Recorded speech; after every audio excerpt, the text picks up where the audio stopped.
Welcome back to the deep dive. Yeah. We're going to be diving into some seriously weird stuff today. It seems like everyone online is freaking out about those strange lights in the sky. Yeah, it's definitely got people talking. Mhm. And all those drones that people are seeing in these videos, they just make things even more mysterious. Right. It's like, what are they even doing there? I mean, are they just checking out the lights? Or could they be, like, causing them? Mm. So today we're going to try to figure this all out. We've got two main sources that we're going to be looking at today. A YouTube video from NASA Space News titled, "It's Not About the Drones. These Might Be Orbs and Plasmoids." And a blog post by Jennifer Groff, who actually claims to have seen these weird lights herself. Oh, wow. So are these things natural? Are they man-made? Or are they something else entirely? Let's find out. Okay, so the NASA Space News video jumps right into this idea of plasmoids, Okay. which is a pretty wild concept. Yeah. We basically imagine like a self-contained ball of plasma, Okay. which is that superheated state of matter where atoms are stripped of some of their electrons. Wow. Okay, so that sounds pretty intense. So they think that these plasmoids are what people are seeing and mistaking for UFOs. Exactly. Think about it. Plasmoids can glow, they can pulsate, they can change shape, they can even split into smaller lights. Huh. All things that people have been reporting when they see these strange lights. Plus, we're in solar cycle 25 right now, which means that the sun is extra active. Oh, yeah, that's right. And that increased solar activity could be creating more plasmoids than usual. Interesting. So Jennifer Groff also talks about the sun's activity in her blog post. Oh, But then she goes on to say that some people are claiming that these lights actually react when they say the name Jesus. But like, come on. How could sound waves even affect a ball of plasma? It just sounds so far-fetched. I get your skepticism. It Yeah. definitely sounds like something straight out of a sci-fi movie.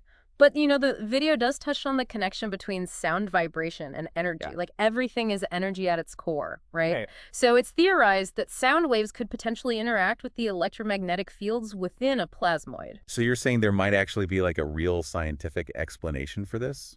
Even if it seems really out there. Possibly. Yeah, it doesn't necessarily mean that the plasmoids are, like, sentient or anything. Right. But it definitely raises some really intriguing questions about how energy interacts in ways that we just don't fully understand yet. Yeah, definitely. Yeah. Okay. So we've got this natural explanation with the plasmoids. Right. But Jennifer Groff also suggests that maybe human technology could be involved. What are your thoughts on that? Well, in her blog post, Jennifer brings up a good point about all the electromagnetic radiation that we're pumping into the environment these days. Like, Right. think about 5G networks, radio towers, satellites, all that stuff. She speculates that under the right conditions, all this radiation could interact with the atmosphere and actually create effects that look a lot like plasmoids. Yeah, she also mentioned some pretty wild stuff like Google's Project Willow and programs like HARP. Is there any evidence that those could be affecting the atmosphere in this way? Well, those are definitely more controversial topics. Jennifer's not alone in wondering if projects that involve manipulating energy or the ionosphere could be contributing to these strange events that we're seeing. Right. But to be clear, there's no concrete evidence to support that just yet. It's more in the realm of speculation at this point. All right, fair enough. Yeah. But then there's also this whole other area of wireless energy transfer and directed energy experiments. Could those be producing the lights that we're seeing?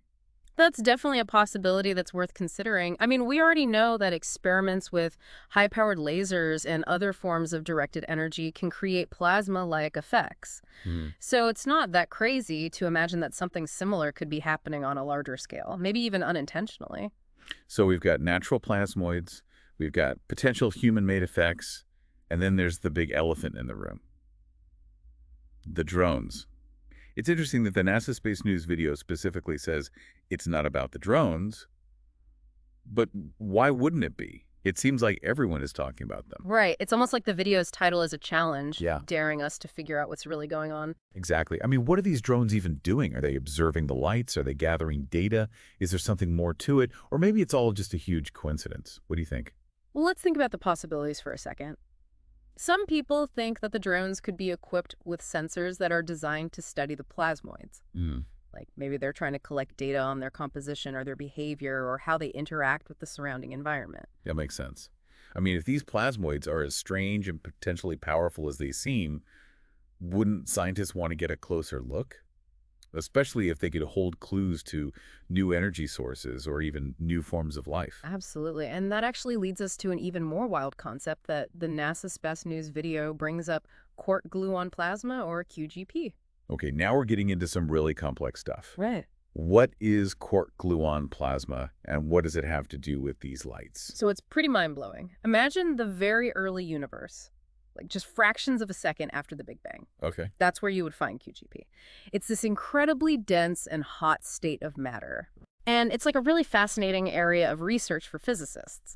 What's interesting is that both QGP and plasmoids seem to blur the line between chaos and order. They exhibit characteristics that challenge our understanding of how matter behaves. So are they suggesting that these plasmoids that we're seeing are somehow connected to this primordial soup from the beginning of the universe? It's a bold claim, but the video suggests that there might be a deeper connection there.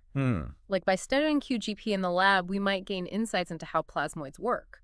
Imagine the possibilities if we could unlock the secrets of plasmoid energy or develop new materials based on their properties. Okay, now that's some next-level stuff. Yeah. But there's one more theory that we need to talk about, and it's probably the most controversial one of them all. The video suggests that plasmoids could actually be intelligent. Yes, and this is where things get really interesting. Some researchers believe that plasmoids might exhibit a form of intelligence that we don't fully understand yet. Wait, hold on.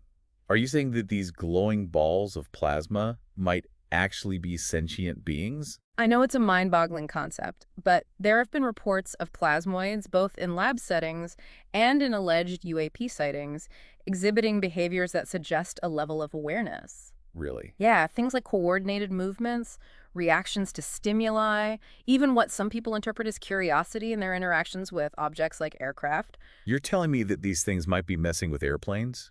Okay, now I need to sit down. So we're talking about potentially intelligent plasmoids, maybe even responding to our thoughts. It's like we've stepped into a science fiction novel. It does feel that way, doesn't it? Yeah. It's important to remember that this is still highly speculative. We're really at the edge of what we know here. But that's what makes this whole topic so fascinating. It forces us to confront the limits of our understanding. So if we even entertain this possibility that these plasmoids are a form of life, even intelligent life, what does that mean for us? Should we be worried, excited? I think a healthy dose of both is probably appropriate. Wonder, because the universe is clearly far more complex and mysterious than we ever imagined.